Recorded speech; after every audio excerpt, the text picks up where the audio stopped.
ഇന്ന് ഒട്ടനവധി ആളുകൾ ഫേസ് ചെയ്യുന്ന ഒരു പ്രശ്നമാണ് കോളോറെക്ടൽ ക്യാൻസർ അല്ലെങ്കിൽ മലാശയ ക്യാൻസർ. നമ്മുടെ ഇന്ത്യൻ കൺട്രീസിനെ നോക്കുകയാണെങ്കിൽ ഇത് ഏകദേശം ഒരു 70% ആളുകളെ ബാധിച്ചിട്ടുണ്ട്. പക്ഷേ ഒരു യൂറോപ്യൻ കൺട്രീസിൻ്റെ കേസ് ആണെങ്കിൽ അവിടെ ഇത്തരം ക്യാൻസറിൻ്റെ കംപ്ലയിൻറ്റ്സ് വളരെ റെയർലി ആണ് ഇത് റിപ്പോർട്ട് ചെയ്യുന്നത്. അപ്പോൾ എന്തുകൊണ്ടാണ് ഇത്തരം ക്യാൻസർ, അതായത് കോളോറെക്ടൽ ക്യാൻസർ അല്ലെങ്കിൽ മലാശയ ക്യാൻസർ ഈ ഒരു ഇന്ത്യൻ ആളുകളെ അല്ലെങ്കിൽ നമ്മളെ ഈ ഒരു ലൈഫ് സ്റ്റൈലിനെ എന്തുകൊണ്ട് ഇത്രയധികം ബാധിക്കുന്നു?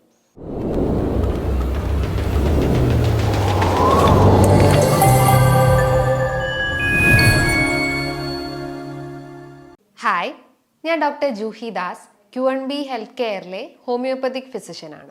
ഇന്ന് ആളുകൾ മരണപ്പെടുന്നതിൻ്റെ പ്രധാന കാരണം ഹൃദയാഘാതമാണ്. രണ്ടാമതായിട്ട് പറയുന്നതാണ് ക്യാൻസർ. എല്ലാവരും ഭയക്കുന്ന ഒന്ന് തന്നെയാണല്ലേ. ക്യാൻസർ എന്ന് പറയുമ്പോൾ എന്താ, ഏതൊരാളുടെ ശരീരത്തിലായാലും ഒരു ക്യാൻസറസ് സെൽസ് ഉണ്ട് നോർമലി ഒരാളുടെ ബോഡിയിൽ. പക്ഷേ അതിൻ്റെ ഫങ്ഷനിങ് അധികമാകുമ്പോൾ അല്ലെങ്കിൽ ആ ഒരു ക്യാൻസർ സെൽസിൻ്റെ ഗ്രോത്ത് എക്സസ് ആവുമ്പോഴാണ് അതൊരു മാസ് രൂപത്തിലും അല്ലെങ്കിൽ പല അസുഖങ്ങളായിട്ട് നമുക്ക് രൂപപ്പെടുന്നത്. ഇന്ന് ഒട്ടനവധി ആളുകൾ ഫേസ് ചെയ്യുന്ന ഒരു പ്രശ്നമാണ് കോളോറെക്ടൽ ക്യാൻസർ അല്ലെങ്കിൽ മലാശയ ക്യാൻസർ. നമ്മുടെ ഇന്ത്യൻ കൺട്രീസിനെ നോക്കുകയാണെങ്കിൽ ഇത് ഏകദേശം ഒരു 70% ആളുകളെ ബാധിച്ചിട്ടുണ്ട്. പക്ഷേ ഒരു യൂറോപ്യൻ കൺട്രീസിൻ്റെ കേസ് ആണെങ്കിൽ അവിടെ ഇത്തരം ക്യാൻസറിൻ്റെ കംപ്ലയിൻറ്റ്സ് വളരെ റെയർലി ആണ് ഇത് റിപ്പോർട്ട് ചെയ്യുന്നത്. അപ്പോൾ എന്തുകൊണ്ടാണ് ഇത്തരം ക്യാൻസർ, അതായത് കോളോറെക്ടൽ ക്യാൻസർ അല്ലെങ്കിൽ മലാശയ ക്യാൻസർ ഈ ഒരു ഇന്ത്യൻ ആളുകളെ അല്ലെങ്കിൽ നമ്മളെ ഈ ഒരു ലൈഫ് സ്റ്റൈലിനെ എന്തുകൊണ്ട് ഇത്രയധികം ബാധിക്കുന്നു? അതിൻ്റെ റീസൺസ് എന്ന് പറയുമ്പം ഒത്തിരി കാരണങ്ങളുണ്ട്. അതായത് നമ്മളെ ലൈഫ് സ്റ്റൈൽ ചേഞ്ചസ് തന്നെയാണ് പ്രധാനമായിട്ടും പറയുന്നത്. അതായത് നമ്മളെ ഫുഡ് ഹാബിറ്റ്സിനെ തന്നെ മെയിനായിട്ട് പറയാം. നമ്മൾ കൂടുതലായിട്ടും ഈ കൊഴുപ്പ് ഏറിയ ഭക്ഷണങ്ങൾ, റിഫൈൻഡ് ഓയിൽസ് കൂടുതലായിട്ടും യൂസ് ചെയ്തിട്ടുള്ള വറുത്തതും പൊരിച്ചതുമായിട്ടുള്ള ഭക്ഷണങ്ങൾ ഡെയിലി കഴിക്കുക, ഒരു ടൈമിംഗ് ഇല്ലാതെ ഫുഡ് കഴിക്കുക.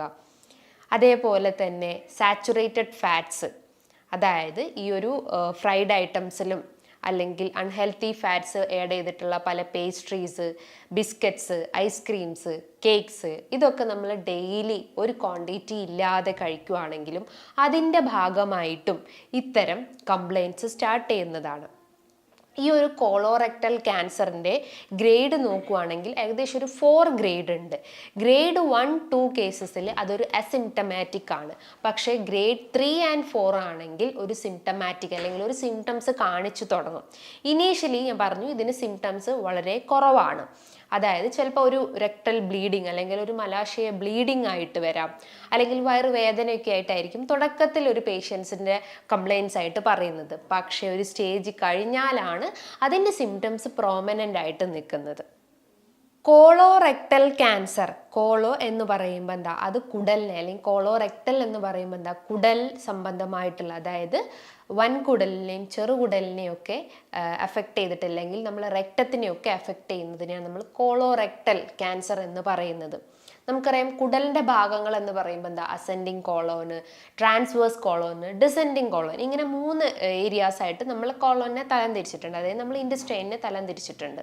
അപ്പോൾ ഇതിൽ എവിടെയെങ്കിലും ഈ ഒരു ക്യാൻസർ ബാധിക്കാം. അതായത് ചിലപ്പോൾ നമുക്ക് അസെൻഡിങ് കോളൻ ആവാം, അല്ലെങ്കിൽ ട്രാൻസ്വേഴ്സ് കോളൻ ആവാം, അല്ലെങ്കിൽ ഡിസെൻഡിങ് കോളൻ ആവാം. അങ്ങനെ ഏത് ഏരിയാസിലും ഇത്തരം ക്യാൻസർ ബാധിച്ചെന്ന് വരാം. അപ്പം അതിൻ്റെ സിംറ്റംസ് നോക്കുകയാണെങ്കിൽ ആദ്യം തന്നെ പേഷ്യൻസ് പറയുക ഗ്യാസ് ട്രബിളിൻ്റെ ഇഷ്യൂസ് തന്നെയാണ്. ഗ്യാസ് ട്രബിൾ എന്ന് പറയുമ്പോൾ എന്താണ്, മെയിൻലി വയറ് വീർക്കുക, അതായത് ഒരു ബലൂൺ വീർപ്പിച്ച് വെച്ചൊരു ഫീലിംഗ് ഉണ്ടാവുക. ഫുഡ് കഴിച്ചാൽ ഉടനെ ഒരു പിടി കഴിച്ചാൽ തന്നെ അവർക്ക് വയറ് വീർത്ത് വരുന്ന പ്രശ്നങ്ങൾ ഉണ്ടാവുന്നു. ഒരു ഫുൾനെസ് ഫീലിംഗ് ഉണ്ടാവുന്നു. ഇങ്ങനെ ഏമ്പക്കായിട്ട് വരുന്നു. ഫുഡ് കഴിച്ചാൽ ഉടനെ തന്നെ ഇങ്ങനെ പുളിച്ച് തികട്ടി വരിക. അതോടൊപ്പം തന്നെ ഗ്യാസ്, അത് വെറും എയർ മാത്രം വായിൽ കൂടെ പോകുന്നൊരു പ്രശ്നങ്ങൾ ഉണ്ടാവുന്നു. കീഴ്വായുവിൻ്റെ പ്രശ്നങ്ങൾ ഉണ്ടാവുന്നു. ഇങ്ങനെ ഒരു സിംറ്റംസ് തുടക്കത്തിലേ കണ്ടു കഴിഞ്ഞാൽ നമ്മൾ ഓട്ടോമാറ്റിക്കലി ഇത് ഗ്യാസ്ട്രൈറ്റിസിൻ്റെ പ്രശ്നമാണ്, അല്ലെങ്കിൽ ഫാറ്റി ലിവറിന് എന്തോ ഇഷ്യൂ ഉണ്ട്, ഒന്ന് വയറ് സ്കാൻ ചെയ്തേക്കാം. പക്ഷേ അതിലൊക്കെ നോർമലായിട്ടായിരിക്കും കാണിക്കുന്നുണ്ടാവുക. ചിലപ്പോൾ അതിൻ്റെ അകത്ത് ഒരു ഗ്രേഡ് 1 ഫാറ്റി ലിവറിൻ്റെ ഒക്കെ സിംറ്റംസ് അല്ലെങ്കിൽ ഒരു ഇംപ്രഷൻ കാണിക്കാം. പക്ഷേ അതിൽ നിന്നും നമുക്ക് സിംറ്റംസ് കുറച്ചുകൂടി സിവിയർ ആയിട്ട് നോക്കുകയാണെങ്കിൽ, അതായത് റെക്ടൽ ബ്ലീഡിങ് ഉണ്ടാവുന്നു. റെക്ടൽ ബ്ലീഡിങ് എന്ന് പറയുമ്പോൾ ഒരു ഡാർക്ക് ബ്രൗണിഷ് മിക്സ്ഡ് ആയിട്ടുള്ള ഒരു ബ്ലഡ് നമ്മളെ മലത്തോടൊപ്പം പോകുന്ന ഒരവസ്ഥ. ഈ ഒരു റെക്ടൽ ബ്ലീഡിങ് ഈ ഒരു ക്യാൻസർ കണ്ടീഷൻസിന് മാത്രമല്ല, പല അസുഖങ്ങൾക്കും ഇത്തരം റെക്ടൽ ബ്ലീഡിങ് കാണിക്കാം. അതായത് ഡൈവേർട്ടിക്കുലൈറ്റിസ്, കുട്ടികളിലൊക്കെ ഉണ്ടാവുന്ന വിരശല്യം അല്ലെങ്കിൽ വേം ഇൻഫെക്ഷൻസ്, അല്ലെങ്കിൽ എന്തെങ്കിലും ഇൻഡസ്റ്റൈനൽ പോളിപ്സ്, അൾസറേറ്റീവ് കോളൈറ്റിസ്, ഇത്തരം കണ്ടീഷൻസിലും ഇത്തരം റെക്ടൽ അല്ലെങ്കിൽ മലാശയ ബ്ലീഡിങ് ചാൻസസ് വരാറുണ്ട്. പക്ഷേ അതിൻ്റെ ബ്ലീഡിങ് കുറച്ചുകൂടി സിവിയർ ആവുന്ന അല്ലെങ്കിൽ ഒരു ഹെവി ബ്ലീഡിങ് ആയിട്ടുള്ള കണ്ടീഷൻസ് ആണെങ്കിൽ നിങ്ങൾക്ക് കോളോറെക്ടൽ ക്യാൻസർ ആണെന്ന് നമുക്ക് പറയാം. മറ്റൊരു പ്രധാനപ്പെട്ട ഒരു സിംറ്റംസ് എന്ന് പറയുമ്പോൾ വെയിറ്റ് ലോസ്. അതായത് ഒരു മാസം കൊണ്ട് തന്നെ നിങ്ങൾക്ക് 10-15 കിലോ ഒറ്റയടിക്ക് കുറഞ്ഞു പോകുന്ന ഒരവസ്ഥ. ഒരു കാരണവും ഇല്ലാതെ നമുക്ക് തൈറോയിഡിൻ്റെ ഇഷ്യൂസോ അല്ലെങ്കിൽ മറ്റെന്തെങ്കിലും ഫാറ്റി ലിവറിൻ്റെ ഇഷ്യൂസോ പ്രമേഹത്തിൻ്റെ ഇഷ്യൂസോ ഒന്നും തന്നെ ഇല്ലാതെ നമുക്ക് ഈ ഒരു സിംറ്റംസും അതിനോടൊപ്പം തന്നെ ഈ ഒരു വെയിറ്റ് കുറഞ്ഞു പോകുന്ന സിംറ്റംസും കാണിക്കുകയാണെങ്കിൽ അത് കോളോറെക്ടൽ ക്യാൻസർ ആണെന്ന് മനസ്സിലാക്കാം. അതോടൊപ്പം തന്നെ ക്ഷീണം അനുഭവപ്പെടാം. ഓൾമോസ്റ്റ് എല്ലാ കണ്ടീഷൻസും നോക്കുവാണെങ്കിലും ക്ഷീണം ഒരു പ്രോമിനൻ്റ് ആയിട്ടുള്ള ഒരു സിംറ്റം തന്നെയാണ്. അതായത് ഒട്ടും നമുക്കൊരു ആക്റ്റീവ് ഫീലിംഗ് ഇല്ലാത്തൊരവസ്ഥ, അതായത് എപ്പോഴും ഒരു വീക്ക്നെസ് അനുഭവപ്പെടുക, ഒന്നിനോടും ഒരു ഉന്മേഷമില്ലാത്തൊരവസ്ഥ, ഒരു കാര്യം നമുക്ക് ചെയ്യാൻ പറ്റാത്തൊരവസ്ഥ, വയറിന് എപ്പോഴും ഒരു സ്തംഭനം അല്ലെങ്കിൽ വയർ എപ്പോഴും ഒരു വീർത്തിരിക്കുന്ന ഒരവസ്ഥ, എപ്പോഴും ഒരു ഇറിറ്റേറ്റഡ് ഫീലിംഗ് വരിക. അതോടൊപ്പം തന്നെ അവർക്ക് മെൻ്റലി അതേപോലെ ഒരു ഇറിറ്റേറ്റഡ് ഫീലിംഗ് ഉണ്ടാവുന്നു, ഒന്നിനോടോ ഒരു താല്പര്യമില്ലാത്തൊരവസ്ഥ. അങ്ങനെ മൂഡ് സ്വിങ്സും ഇതിനോടനുബന്ധിച്ച് സിംറ്റംസ് ആയിട്ട് കാണിച്ചെന്ന് വരാം. മറ്റൊരു പ്രധാനപ്പെട്ട ഒരു സിംറ്റംസ് എന്ന് പറയുമ്പം, ലക്ഷണങ്ങൾ എന്ന് പറയുമ്പം ആനൽ ഇച്ചിങ്, അതായത് മലദ്വാരത്തിന് ചുറ്റുമായിട്ടും ചൊറിച്ചിൽ അനുഭവപ്പെടുക. യൂഷ്വലി കുട്ടികളിലാണ് ഇത്തരം സിംറ്റംസ് അല്ലെങ്കിൽ ഇത്തരം പ്രശ്നങ്ങൾ പറയാറ്. അപ്പം നമ്മൾ ഓട്ടോമാറ്റിക്കലി ചിന്തിക്കുക എന്താണ്, വിരശല്യയുടെ പ്രശ്നങ്ങൾ കൊണ്ടാണ് കുട്ടികളിൽ ഇത് ഉണ്ടാവുന്നത്. പക്ഷെ ഒരു 50 വയസ്സ് കഴിഞ്ഞിട്ടുള്ള ആളുകൾക്ക് ഇത്തരം ആനൽ ഇച്ചിങ് വരുവാണെങ്കിൽ അതൊരു കോളോറെക്ടൽ ക്യാൻസർ ആവാം, അല്ലെങ്കിൽ പൈൽസിൻ്റെ ഇഷ്യൂസ് കൊണ്ടും നമുക്ക് ഇത്തരം സിംറ്റംസ് കാണിക്കാം. അതോടൊപ്പം തന്നെ നിങ്ങൾക്ക് മെയിൻ സിംറ്റംസ് എന്ന് പറയുമ്പം നോസിയ, അതായത് ഫുഡ് കഴിക്കുമ്പോൾ തന്നെ നമുക്കൊരു ഓക്കാനം പോലെ വരിക, ഫുഡിൻ്റെ സ്മെല്ലടിക്കുമ്പോൾ നമുക്ക് ഓക്കാനിക്കാൻ വരിക, ഛർദീൻ്റെ പ്രശ്നങ്ങൾ ഉണ്ടാവുന്നു, ഫുഡ് കഴിച്ച അപ്പം തന്നെ വൊമിറ്റ് ചെയ്ത് പോകുന്ന ഇഷ്യൂസ് ഉണ്ടാവുന്നു. അതോടൊപ്പം തന്നെ മലബന്ധമായിട്ടും അല്ലെങ്കിൽ വയറിളകി പോകുന്ന പ്രശ്നങ്ങൾ, ഒന്നെങ്കിൽ മലബന്ധത്തിൻ്റെ സിംറ്റംസ് കാണിക്കാം, അല്ലെങ്കിൽ വയറിളകി പോകുന്ന, അല്ലെങ്കിൽ ഈ ഒരു കംപ്ലയിൻസ് ഓൾട്ടർനേറ്റ് ചെയ്തുകൊണ്ട് അവരെ അഫക്റ്റ് ചെയ്യുന്നുണ്ട്. മറ്റൊരു സിംറ്റംസ് എന്ന് പറയുമ്പോൾ എന്താ, ടോയ്ലറ്റിൽ പോയി കഴിഞ്ഞാലും ഇനിയും പോകണം എന്നുള്ളൊരു തോന്നൽ വരിക, ഒരു ഇൻകംപ്ലീറ്റ് ഫീലിംഗ് ഉണ്ടാവുന്നു, ഇനിയും ഒരു മലം അവിടെ കെട്ടിക്കിടക്കുന്ന ഒരവസ്ഥ വരുന്നു, ഇനിയും പോവാനുള്ളൊരു ടെൻഡൻസി വരിക. ഇത്തരം സിംറ്റംസ് ആണ് ഒരു കോളോറെക്ടൽ ക്യാൻസർ അല്ലെങ്കിൽ മലാശയ ക്യാൻസറിൻ്റെ ഒരു സിംറ്റംസ് ആയിട്ട് നമുക്ക് പറയേണ്ടത്. ഇത് വരാൻ ഒത്തിരി കാരണങ്ങളുണ്ട്. നമ്മളെ ഫുഡ് ഹാബിറ്റ്സ് തന്നെയാണ്, ഞാൻ തുടക്കത്തിൽ തന്നെ പറഞ്ഞു. നമ്മൾ കഴിക്കുന്ന ഭക്ഷണത്തിലാണ് ഏറ്റവും കൂടുതൽ ടോക്സിൻസ് അടങ്ങിയിട്ടുള്ളത്. അതായത് ടോക്സിൻസ് എന്ന് പറയുമ്പോൾ എന്താ, നമ്മൾ കഴിക്കുന്ന ഭക്ഷണത്തിൻ്റെ അകത്തുള്ള ഫാറ്റ്സ്, അതേപോലെ തന്നെ അതിൻ്റെ അകത്ത് അടങ്ങിയിട്ടുള്ള മറ്റെന്തെങ്കിലും പ്രിസർവേറ്റീവ്സ്, അജിനാമോട്ടോ പോലത്തെ പ്രിസർവേറ്റീവ്സ്, അതേപോലെ തന്നെ എന്തെങ്കിലും ഷുഗർ സിറപ്സ്, ഇതൊക്കെയാണ് അതിൽ കൂടുതലായിട്ടും ടോക്സിൻസ് ഉണ്ടാക്കുന്നത്. അല്ലെങ്കിൽ ആ ടോക്സിൻസ് നമ്മളെ ബോഡിയിൽ എത്തിക്കഴിഞ്ഞാലാണ് ഇത്തരം സിംറ്റംസ് ഇങ്ങനെ പ്രോമിനൻ്റ് ആയിട്ട് കാണിക്കുന്നത്. അതായത് നമ്മൾ ഡെയിലി എന്തെങ്കിലും ഒരു കേക്ക് കഴിക്കുക, അല്ലെങ്കിൽ ഡെയിലി എന്തെങ്കിലും പേസ്ട്രീസ്, ഡെയിലി പിസ്സ, ബർഗർ, അങ്ങനെ എന്തെങ്കിലും ഒരു ഫ്രൈഡ് ഐറ്റംസ് നമ്മൾ ഡെയിലി കഴിക്കുകയാണെങ്കിൽ നമ്മളെ വൻകുടലിനാവട്ടെ ചെറുകുടലിനാവട്ടെ വർക്ക് ലോഡ് കൂടുന്നു. അതായത് അതിൻ്റെ ഫങ്ഷനിങ് അത് അമിത വേഗത്തിൽ നടക്കുന്നു. അപ്പം എന്താണ്, ഇത്തരം കംപ്ലയിൻസ് ഒക്കെ ഇങ്ങനെ ഇനീഷ്യലി തന്നെ തുടങ്ങുന്നതാണ്. ഒരു റെക്ടൽ ബ്ലീഡിങ് കണ്ടു കഴിഞ്ഞാൽ എല്ലാവരും ചിന്തിക്കുക എന്താ, എനിക്ക് പൈൽസിൻ്റെ പ്രശ്നം കൊണ്ടാണ് അത് വന്നിട്ടുള്ളത്. പക്ഷേ അങ്ങനെയല്ല. നിങ്ങൾക്ക് അതിന് വേണ്ടിയിട്ട് ജസ്റ്റ് ഒരു കൊളനോസ്കോപ്പി ചെയ്യാം. കൊളനോസ്കോപ്പി എന്ന് പറയുമ്പോൾ നമ്മളെ മലദ്വാരത്തിൻ്റെ അടിയിൽ കൂടെ ജസ്റ്റ് ഒരു ക്യാമറ ഇൻസേർട്ട് ചെയ്തിട്ട് അതിലൂടെയുള്ള എന്തെങ്കിലും ഗ്രോത്ത് ഉണ്ടോ അല്ലെങ്കിൽ എന്തെങ്കിലും വളർച്ചയോ എന്തെങ്കിലും ബ്ലീഡിങ്ങിൻ്റെ പ്രശ്നങ്ങളുണ്ടോ എന്ന് ആ ഒരു സ്കാനിങ്ങിലൂടെ മനസ്സിലാക്കാൻ പറ്റുന്നതാണ്. ഒരു ഇൻഡസ്റ്റൈനൽ ക്യാൻസറോ അല്ലെങ്കിൽ കോളോറെക്ടൽ ക്യാൻസറിൻ്റെ ഒരു സ്റ്റാർട്ടിംഗ് സിംറ്റംസ് അല്ലെങ്കിൽ സ്റ്റാർട്ടിങ്ങിൽ കാണിക്കുന്ന ഒരു സൈൻ എന്ന് പറയുമ്പോൾ അവർക്കൊരു പോളിപ്പായിരിക്കാം. അതായത് വൻകുടലിൻ്റെ അകത്ത് രൂപപ്പെട്ടുള്ള ചെറിയ മാസ് അല്ലെങ്കിൽ ഒരു പെഡങ്കുലേറ്റഡ് മാസാണ് മെയിൻലി ഒരു ക്യാൻസറിലേക്ക് ലീഡ് ചെയ്യുന്നത്. അതായത് ഇൻഡസ്റ്റൈനൽ പോളിപ്സ് ആണ് ഒരുവിധം ക്യാൻസർ സ്റ്റാർട്ട് ചെയ്യുന്നതിൻ്റെ പ്രധാന കാരണം എന്ന് പറയുന്നത്. സോ നിങ്ങൾക്ക് കൊളനോസ്കോപ്പി ചെയ്ത് കഴിഞ്ഞാൽ ഒരു ഗ്രോത്ത് ഉണ്ടോ, അതിൻ്റെ ഫങ്ഷനിങ് എത്രത്തോളമാണ്, അല്ലെങ്കിൽ ആ ഒരു ബവൽ മൂവ്മെൻറ്റ്സ് എത്രത്തോളമാണെന്ന് നമുക്ക് മനസ്സിലാക്കാൻ പറ്റുന്നത്. ഇനി ഈ ഒരു അസുഖത്തിന് കാരണങ്ങൾ ഞാൻ പറഞ്ഞു, ഫുഡ് ഹാബിറ്റ്സ് തന്നെയാണ്. ചില കാരണങ്ങൾ നമുക്ക് ഒരിക്കലും ചേഞ്ച് ചെയ്യാൻ പറ്റില്ല, അല്ലെങ്കിൽ ഒരു അൺചേഞ്ചബിൾ കോസസ് എന്ന് പറയാം. ജനിതകപരമായിട്ടുള്ള പ്രശ്നങ്ങൾ, അതായത് നമ്മൾ ഫാമിലി ഹിസ്റ്ററി, ഗ്രാൻഡ് പാരൻസിനോ അച്ഛനോ അമ്മയ്ക്കോ ഈ ഒരു ക്യാൻസർ ഹിസ്റ്ററി ഉണ്ടെങ്കിൽ അത് നമുക്കും വരാനുള്ളൊരു ചാൻസസ് ഉണ്ട്. മറ്റൊരു പ്രധാനപ്പെട്ട ഒരു കാരണം എന്ന് പറയുന്നത് നമ്മളെ ഏജിങ്. ഒരു 50 വയസ്സ് കഴിഞ്ഞിട്ടുള്ള ആളുകളിൽ വളരെ കോമൺലി കണ്ടുവന്നിട്ടുള്ള ഒരു ബുദ്ധിമുട്ട് തന്നെയാണ്. അത് നമുക്കും ഒരിക്കലും മാറ്റാൻ പറ്റാത്തൊരു കാര്യമാണ്. മറ്റൊരു പ്രധാനപ്പെട്ട ഒരു കാരണം എൻവയോൺമെന്റൽ കോസസ്, അതായത് എന്തെങ്കിലും ടോക്സിൻസോ അങ്ങനെ എന്തെങ്കിലും ടോക്സിസിറ്റി കൊണ്ടും നമുക്ക് ഇത്തരം ബുദ്ധിമുട്ടുകൾ അനുഭവപ്പെടാറുണ്ട്. ഇനിയിപ്പോൾ ഒരു ചേഞ്ചബിൾ കോസസ് എന്താണ്? അതായത് അമിതമായിട്ട് മദ്യപിക്കുന്ന ആളുകൾ, അമിതമായിട്ട് പുകവലിക്കുന്ന ആളുകൾ, ഇത്തരം ടോക്സിൻസ് നമ്മളെ ബോഡിയിൽ കയറി കഴിഞ്ഞാൽ നമ്മുടെ രക്തക്കുഴലുകൾ ഡാമേജ് ആവുന്നു. അപ്പോൾ കൃത്യമായിട്ടുള്ള ബ്ലഡ് ഫ്ലോ ഓരോ ഓർഗൻസിലേക്കും എത്താത്തൊരവസ്ഥ വരുന്നു. അപ്പോൾ അതെന്താ, അവിടെ ഒരു ഓർഗൻ ഡാമേജസ് സ്റ്റാർട്ട് ചെയ്യുന്നതാണ്. മറ്റൊരു പ്രധാനപ്പെട്ട ഒരു കാരണം എന്താണ്, നമ്മുടെ ഒബേസിറ്റി, അതായത് അമിതവണ്ണത്തിൻ്റെ പ്രശ്നങ്ങളൊക്കെ ഉള്ള ആളുകൾക്കും ഇത്തരം കോളോറെക്ടൽ ക്യാൻസർ സ്റ്റാർട്ട് ചെയ്യുന്നതാണ്. അപ്പം ഇത്തരം സിംറ്റംസും അല്ലെങ്കിൽ ഇത്തരം ലക്ഷണങ്ങൾ നിങ്ങൾക്ക് കാണിക്കുകയാണെങ്കിൽ നിങ്ങൾ ഇനീഷ്യലി തന്നെ ഒരു ട്രീറ്റ്മെൻറ്റ് സ്റ്റാർട്ട് ചെയ്യുന്നതാണ്.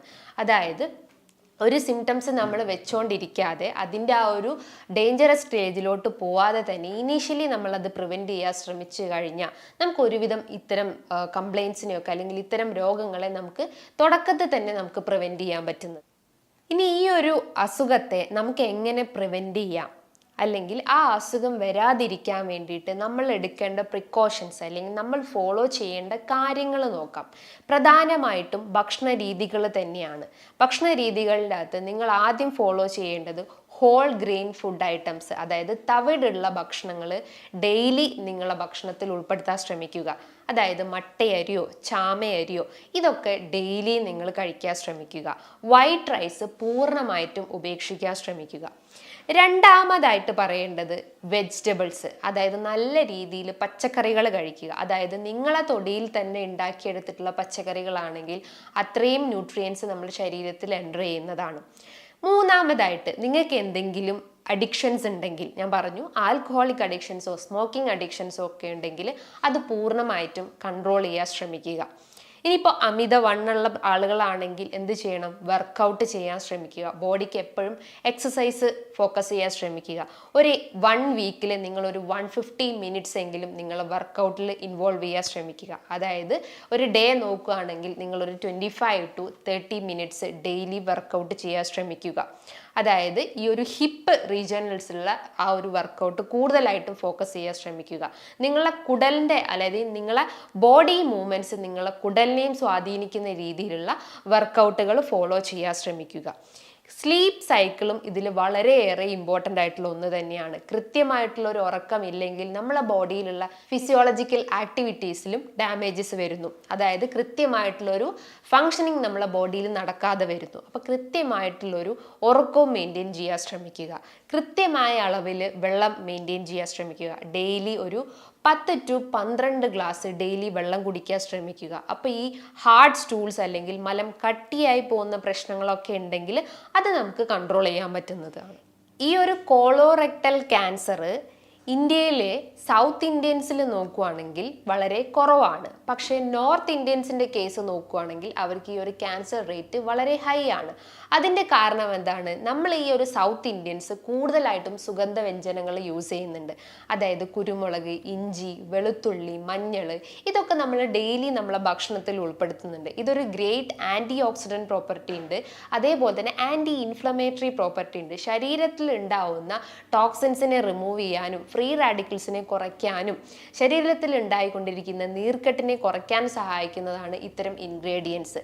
സോ അത് നിങ്ങളുടെ ഡയറ്റിൽ ഉൾപ്പെടുത്തി കഴിഞ്ഞാൽ ഒരുവിധം നമുക്ക് ഈ വരുന്ന ഇൻഫെക്ഷൻസ് ഒക്കെ പ്രിവെൻറ്റ് ചെയ്യാൻ പറ്റുന്നതാണ്. ഡെയിലി നിങ്ങൾക്ക് ജിഞ്ചർ കഴിക്കാവുന്നതാണ്, അതായത് ജിഞ്ചർ ടീ ആയിട്ടോ നിങ്ങൾക്ക് കഴിക്കാവുന്നതാണ്. പല രീതിയിലുള്ള സൈനസ് ഇൻഫെക്ഷൻസ് നമുക്ക് പ്രിവെൻറ്റ് ചെയ്യാൻ പറ്റുന്നതാണ്. അതേപോലെ തന്നെ മറ്റെന്തെങ്കിലും റെസ്പിറേറ്ററി ഇൻഫെക്ഷൻസോ അല്ലെങ്കിൽ എന്തെങ്കിലും പ്രതിരോധ ശേഷീൻ്റെ കുറവുള്ള ആളുകളാണെങ്കിൽ ഡെയിലി അവർക്ക് ഹണി അതോടൊപ്പം തന്നെ കുർക്കുമിൻ അല്ലെങ്കിൽ മഞ്ഞൾ ജസ്റ്റ് ഒന്ന് മിക്സ് ചെയ്തിട്ട് കഴിക്കാവുന്നതാണ്. അങ്ങനെ ഒരുവിധം ഈ ഒരു സുഗന്ധ വ്യഞ്ജനങ്ങൾ നിങ്ങളുടെ ഡയറ്റിൽ ഉൾപ്പെടുത്തി കഴിഞ്ഞാൽ ഒരുവിധം അസുഖങ്ങളൊക്കെ നമുക്ക് കൺട്രോൾ ചെയ്യാൻ പറ്റുന്നതാണ്. അതോടൊപ്പം തന്നെ നിങ്ങളെ ആ ഒരു മൈൻഡും കുറേയൊക്കെ ഇതിനെ ഡിപ്പെൻഡ് ചെയ്യുന്നുണ്ട്. അതായത് കൃത്യമായിട്ടുള്ള ഒരു മൈൻഡ് പാറ്റേൺ നമുക്കില്ലെങ്കിൽ, അല്ലെങ്കിൽ നമ്മളെ മൈൻഡ് ഡിസ്റ്റർബ്ഡ് ആണെങ്കിൽ, അല്ലെങ്കിൽ നമ്മളെ ആ ഒരു മെൻ്റൽ ഹെൽത്ത് ഡാമേജ്ഡ് ആണെങ്കിലും അതും ഈ ഒരു അസുഖത്തിനെ കൂടുതലായിട്ടും ട്രിഗർ ചെയ്യുന്നു.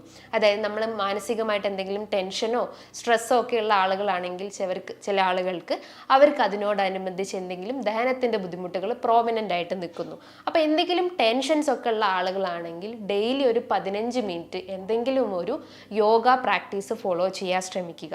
ഞാൻ പറഞ്ഞു ഈ ഒരു ഇൻഡസ്റ്റൈനൽ പോളിപ്സ് ആണ് ഇത്തരം അസുഖങ്ങളിലേക്ക് അല്ലെങ്കിൽ ഇത്തരം ക്യാൻസറിലേക്കൊക്കെ ലീഡ് ചെയ്യുന്നത്. അപ്പോൾ ഇനീഷ്യലി നിങ്ങൾക്ക് ഇത്തരം പോളിപ്സിൻ്റെ പ്രശ്നങ്ങൾ ഉണ്ടെങ്കിൽ അതിന് ഇനീഷ്യലി തന്നെ നിങ്ങൾ ട്രീറ്റ്മെൻറ്റ് സ്റ്റാർട്ട് ചെയ്യുന്നതാണ്. അതിന് നിങ്ങളുടെ ഭക്ഷണത്തിൽ പ്രോബയോട്ടിക്സ് ആയിട്ടുള്ള ഫുഡ് ഐറ്റംസ് എടുക്കാൻ ശ്രമിക്കുക. തൈര്, മോര്, പഴങ്കഞ്ഞി, അച്ചാറ് ഇതൊക്കെ ഡെയിലി നിങ്ങളുടെ ഡയറ്റിൽ ഉൾപ്പെടുത്തി കഴിഞ്ഞാൽ ഇത്തരം ഇൻഫെക്ഷൻസ് ഒക്കെ നമുക്ക് പ്രിവെൻറ്റ് ചെയ്യാൻ പറ്റുന്നതാണ്. ഇനി ഇതുമായി ബന്ധപ്പെട്ട എന്തെങ്കിലും സംശയങ്ങളുണ്ടെങ്കിൽ താഴെ കാണുന്ന നമ്പറിൽ കോൺടാക്റ്റ് ചെയ്യാവുന്നതാണ്. നല്ലൊരു ഹെൽത്ത് ടോപ്പിക്കുമായി വീണ്ടും കാണാം. താങ്ക്